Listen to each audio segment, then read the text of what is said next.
मनुस्मृति को समझने के लिए मोदी जी की टिप्पणियां, 50 करोड़ की गर्लफ्रेंड, जर्सी गाय इत्यादि इत्यादि वो सुन लीजिए। मनुस्मृति को समझने के लिए मोहन भागवत की वो सलाह मान लीजिए कि महिलाओं को घरों में ही रहना चाहिए, काम धाम पे नहीं जाना चाहिए, बच्चे पैदा करना चाहिए। ये है मनुस्मृति को समझने के लिए, सिर्फ यही सब समझ लें।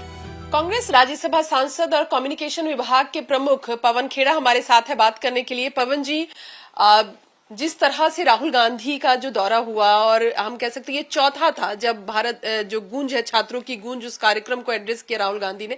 महिलाएं बढ़ चढ़कर इस पूरे कार्यक्रम में मौजूद थी, और जिस तरह से राहुल गांधी ने मनुस्मृति को लेकर कहा है, यूपी के मुख्यमंत्री योगी आदित्यनाथ जो है वो निशाना साध रहे हैं। वो कह रहे हैं कि मनुस्मृति को पढ़ने के लिए उन्हें और भी बहुत चीजें पढ़नी पड़ेगी। सिर्फ महिलाओं को ये कहना कि बंधन तोड़कर आप आगे बढ़ो, ये कहीं ना कहीं अपमानित कर। मनुस्मृति को समझने के लिए सुबह की शाखाएं देख लीजिए। मनुस्मृति को समझने के लिए ये समझ लीजिए कि भारतीय जनता पार्टी या आरएसएस में कितनी महिला प्रमुख हुई हैं। मनुस्मृति को समझने के लिए मोदी जी की टिप्पणियां, 50 करोड़ की गर्लफ्रेंड, जर्सी गाय इत्यादि इत्यादि वो सुन लीजिए। मनुस्मृति को समझने के लिए मोहन भागवत की वो सलाह मान लीजिए कि महिलाओं को घरों में ही रहना चाहिए, काम धाम पे नहीं जाना चाहिए, बच्चे पैदा करना चाहिए। ये है मनुस्मृति को समझने के लिए, सिर्फ यही सब समझ लें। हमें मनुस्मृति नहीं समझनी, हमें इन्हें संविधान समझाना है। संविधान बराबरी का दर्जा महिलाओं को देता है, तो इनको कहिए मनुस्मृति मत समझाइए। मनुस्मृति को समझना है तो हम इन्हें देख लेते हैं, समझ में आ जाती है मनुस्मृति। लेकिन बीजेपी ये भी कह रही कि एक तरफ कांग्रेस पार्टी जो है वो जेनजी और महिलाओं को एकजुट करने की बात कर रहा है, दूसरी तरफ कर्नाटक में मंत्रिमंडल में एक भी महिला को नहीं रखा। इंतजार कीजिए, ऐसा तो है नहीं कि कभी नहीं होगी। इस कांग्रेस पार्टी ने 5 महिला अध्यक्ष दी हैं अपनी पार्टी को, पहली प्रधानमंत्री महिला दी है, पहली राष्ट्रपति महिला कांग्रेस पार्टी ने दी है।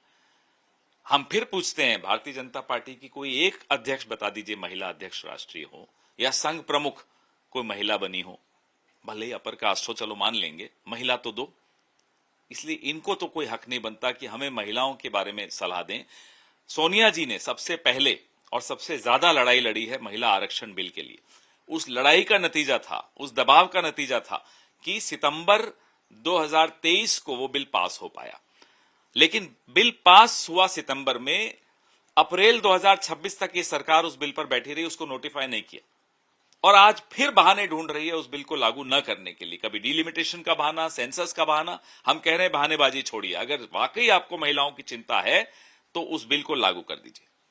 अजीत डोभाल चीन में है और वहां चीन के जो विदेश मंत्री हैं उनसे उनकी बातचीत हुई, सीमा सुरक्षा पर बातचीत हुई। अब कहा जा रहा है कि ये मुलाकात ब्रिक्स से पहले एक बड़ी मुलाकात है। स्पेशल रिप्रेजेंटेटिव एसआर की जो राउंड्स होते हैं बैठकों के, अटल जी के वक्त शुरू हुए थे और यूपीए के दौरान भी चलते रहे, लेकिन यूपीए तक तो उसका एजेंडा था बॉर्डर रेजोल्यूशन। जब से मोदी जी की सरकार आई है, रेजोल्यूशन गिरते गिरते हल्का होते होते मैनेजमेंट पे आ गया कि अब बॉर्डर का प्रबंधन कैसा हो।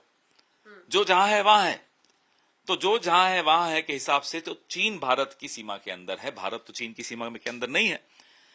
2020 में गलवान में जो हुआ, मोदी जी ने जो क्लीन चिट दी, हम बार बार क्यों दोहराते हैं, क्योंकि वो ऐसा अपराध है मोदी जी ने जो किया, उसका खामियाजा आने वाली पीढ़ियां भुगतेंगी, और आज भी हम भुगत रहे हैं। इसलिए कहता हूं अपराध है कि आपने जो क्लीन चिट दी उसका सीधा सीधा अर्थ था कि चीन ने कुछ गलत नहीं किया, चीन तो अपनी जगह पर बैठा है। तो 20 शहादतें कैसे हुई हमारे सैनिकों की? तो आप कहना चाहते हैं कि उन्होंने गलत किया, हमारे सैनिकों ने, वो घुस गए थे गलत और इसलिए उनकी शहादत हुई। इससे चीन को एक जोश मिला, उसको एक लेजिटिमेसी मिली। अब वो अरुणाचल में घुस रहा है, शेरा 5 तक आ गया है और रोज घुस रहा है, गांव के गांव जा रहे हैं, अपने गांव बसाता है सीमा पर, फिर और कब्जा शुरू कर देता है। तो डोवल साहब वहां जा रहे हैं, या तो वही शर्तें डिस्कस करने जा रहे होंगे जो कल अमेरिका में पता चला कि भाई कोई प्रेस कॉन्फ्रेंस नहीं होनी चाहिए। ये तो यही काम कर रहे होते हैं सारे। सीमा प्रबंधन नहीं, सीमा का रेजोल्यूशन, ये हमारा एजेंडा था। उस पर तो ये अब अडिग नहीं है, उससे वो हट चुके हैं। हम फिर चुनौती देते हैं, गृह मंत्री हो या डिफेंस मिनिस्टर हो, ले जाएं ऑपोजिशन के एमपीज को अरुणाचल में शेरा 5 तक, ले जाएं हमारे सारे सांसदों को, हमारे विपक्ष के सांसदों को और मीडिया के साथियों को गलवान के उन पेट्रोलिंग पॉइंट्स पे जहां पेट्रोलिंग होती थी अप्रैल 2020 तक।